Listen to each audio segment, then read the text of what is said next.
నమస్తే, ఇది జనం గొంతు. నేను మీ అనిల్ దేశాయ్. కాంగ్రెస్లో తాటిపర్తి జీవన్ రెడ్డి అంటే ఒకప్పుడు పెట్టింది కోట. జగిత్యాల నియోజకవర్గంలో దాదాపు 40 సంవత్సరాలుగా రాజకీయ కురువృద్ధుడు, ఆయనకు ఎదురే లేదు. అలాంటి రాజకీయ నేత జీవన్ రెడ్డి ఈరోజు అనేక రకాలుగా ఇబ్బంది పడుతున్నాడు.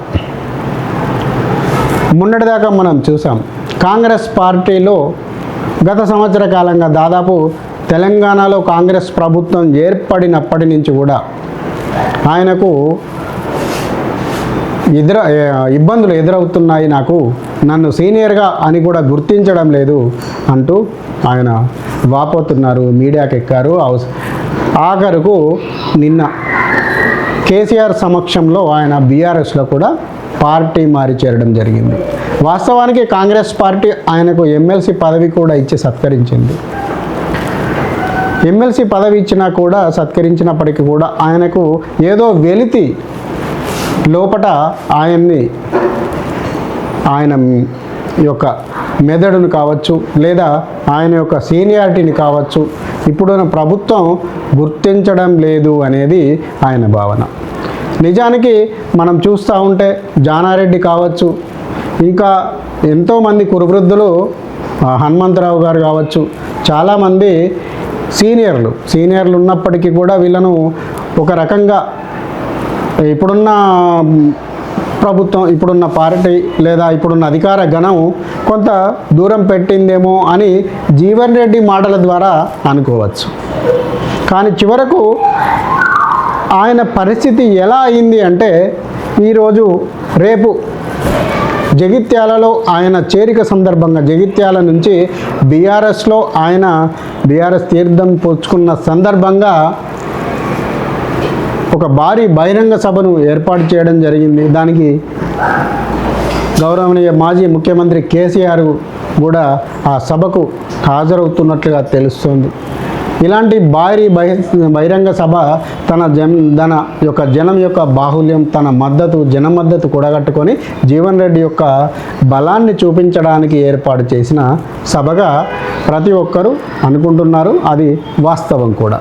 కానీ ఈరోజు ఆయన ఆ పరిస్థితిని కనుక చూస్తున్నట్లయితే, అక్కడ జరిగిన ఒక పరిస్థితిని కనుక మనము చూసినట్లయితే, ఆయన ఫ్లెక్సీలను చించివేస్తున్న సంగతి మనకు కనబడుతూ ఉంటుంది. రేపు ఆయన జగిత్యాలలో బహిరంగ సభ సందర్భంగా భారీ కటౌట్లు, ఫ్లెక్సీలు నగరం అంతటా, దాదాపు కరీంనగర్ ఉమ్మడి జిల్లా యావత్తు కూడా ఏర్పాటు చేయడం జరిగింది. కానీ ఈ క్రమంలో ఆయన ఫ్లెక్సీలను ఎవరు గుర్తు తెలియని వ్యక్తులు ఆయన బొమ్మ ఉన్నంత మేర దాదాపు చింపేసుకుంటూ వెళ్తున్నారు. అంటే ఒక రకంగా ఆయన ఎంత సీనియర్ అయినా, ఎంత కురువృద్ధుడైనా, ఎంత రాజకీయ దురంధరుడైనా,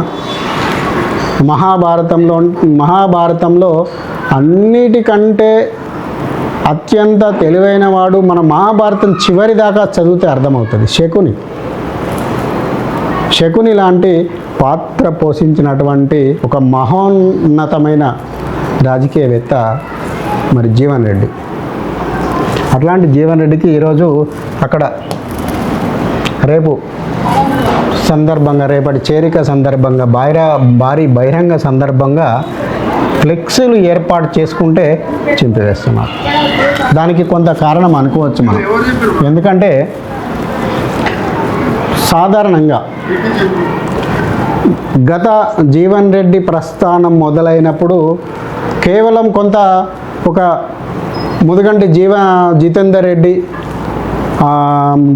అప్పుడు ఇంకా కొంతమంది ఆ సమయంలో యువకులు ఆయనకి పోటీగా ఉండేవారు.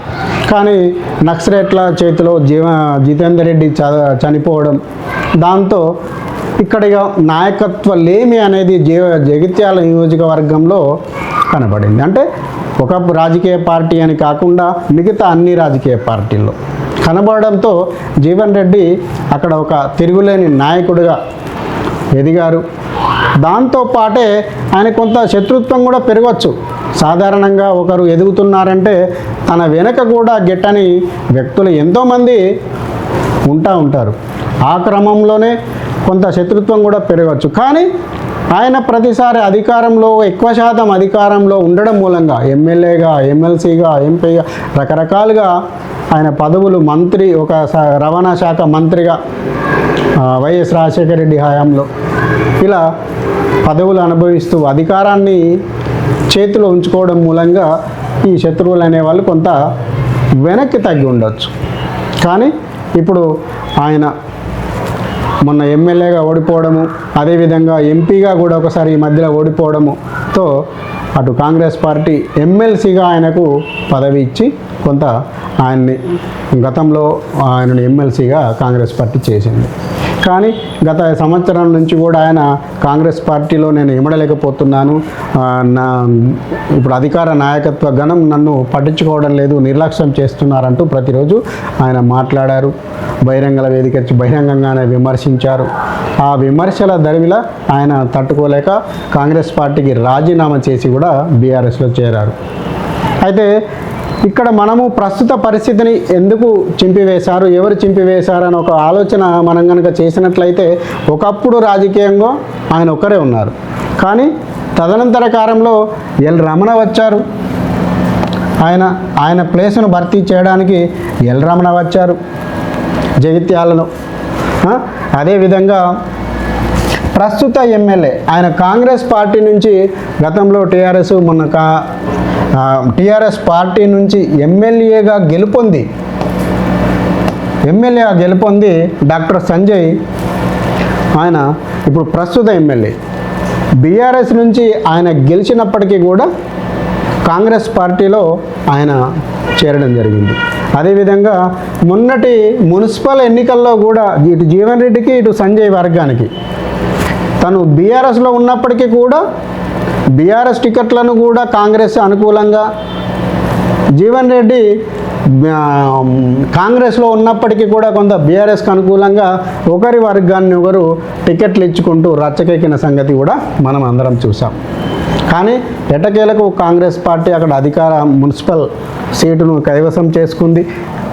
దానిలో ఈయన బీఆర్ఎస్ పార్టీలో ఉండి కూడా అక్కడ కాంగ్రెస్ కోసం చక్రం తిప్పినట్లుగా మనకు రాజకీయాన్ని అక్కడ జరిగిన జగిత్యాల రాజకీయాన్ని చూస్తే మనకి అర్థమవుతుంది. ఈ క్రమంలోనే అంటే ఇక్కడ జీవన్ రెడ్డికి పోటీగా ఇటు సంజయ్, అటు ఎల్ రమణ, అటు జీవన్ రెడ్డి, ఇటు బీజేపీ నుంచి కూడా శాలిని అనేట ఆమె, ఇలా నాలుగు రకాలుగా రాజకీయంగా ఎదిగి ఉన్నారు. అంటే ఒకప్పుడు రాజకీయానికి ఇప్పటికీ మనం చూస్తే ఆయన పోటీగా ప్రత్యామ్నాయ రాజకీయం జగిత్యాలలో తయారైంది. ఈయన వయసు పావబడం కావచ్చు, సీనియర్ కావచ్చు, గతంలో వెనకట రాజకీయ నాయకులు అంటే ఏదో గ్రామంలోని ఒకరి ఇద్దరికో దగ్గరగా ఉండడం, వారి ద్వారానే మిగతా పనులన్నీ చేయడం. కానీ పరిస్థితి రాను మారి ఒక ఎమ్మెల్యే అయినా ఒక ఎంపీ అయినా గ్రామ స్థాయిలో కాదు, విలేజ్ స్థాయి, వీధి స్థాయిలో కార్యకర్త స్థాయి దగ్గరికి వెళ్ళి కూడా పలకరించి నీకు నేను తోడున్నాను అలాంటి పరిస్థితిలో ఇప్పటి నాయకత్వం తయారవుతూ ఉంది. అలాంటి క్రమంలో కొంత జీవన్ రెడ్డి వెనుకబడి ఉండడం కావచ్చు, దాంతో ఇటు ఎల్ రమణ, ఇటు డాక్టర్ సంజయ్, అదేవిధంగా శాలిని, వీళ్ళందరూ కూడా బీజేపీ నుంచే. వీళ్ళే కాకుండా కూడా ఇంకా తెలియని శక్తులు కూడా ఎన్నున్నాయో తెలియదు. అంటే రాజకీయంగా లేకున్నప్పటికీ కూడా జీవన్ రెడ్డి అంటే గిట్టని శక్తులు ఇంకా జగిత్యాలలో ఎన్నున్నాయో కూడా తెలియదు. దీంతో పర్యవసానంగా మనకు ఈరోజు ఆఖరికి ఆయన ఫ్లెక్సీలను సైతము చింపివేసే కాడికి ఈ రాజకీయం వెళ్ళింది. మరి రేపు చూద్దాం, రేపు ప్రొద్దున మరి జగిత్యాల సభలో మరి జీవన్ రెడ్డికే ప్రత్యేక కేసీఆర్ సమక్షంలో జీవన్ రెడ్డికే ప్రాధాన్యత లభిస్తుందా, లేదా స్థానిక శాసనసభ్యులు సంజయ్ గారికి ప్రాధాన్యత లభిస్తుందా? మరి ఏనాడు టీడీపీ తెలుగుదేశం పార్టీ నుంచి బీఆర్ఎస్లో చేరిన గత ఎమ్మెల్సీ మరి ఎల్ రమణకు దాదాపు ఎల్ రమణ కూడా ఒకసారి శాసనసభ్యులుగా, మంత్రివర్యులుగా అదేవిధంగా తెలుగుదేశం హయాంలో ఒక వెలుగు వెలిగారు. జీవన్ రెడ్డికి ప్రత్యామ్నాయ రాజకీయంగా జగిత్యాలలో ఒక వెలుగు వెలిగారు. ఈ ముగ్గురి మధ్యలో ఇప్పుడు ప్రధాన రాజకీయం నడుస్తుంది. ఇటువంటి సమయంలో మరి రేపటి బీఆర్ఎస్ సభలో ఎవరికి ప్రాధాన్యత లభించనుందో మనము రేపటి సభలో చూద్దాం.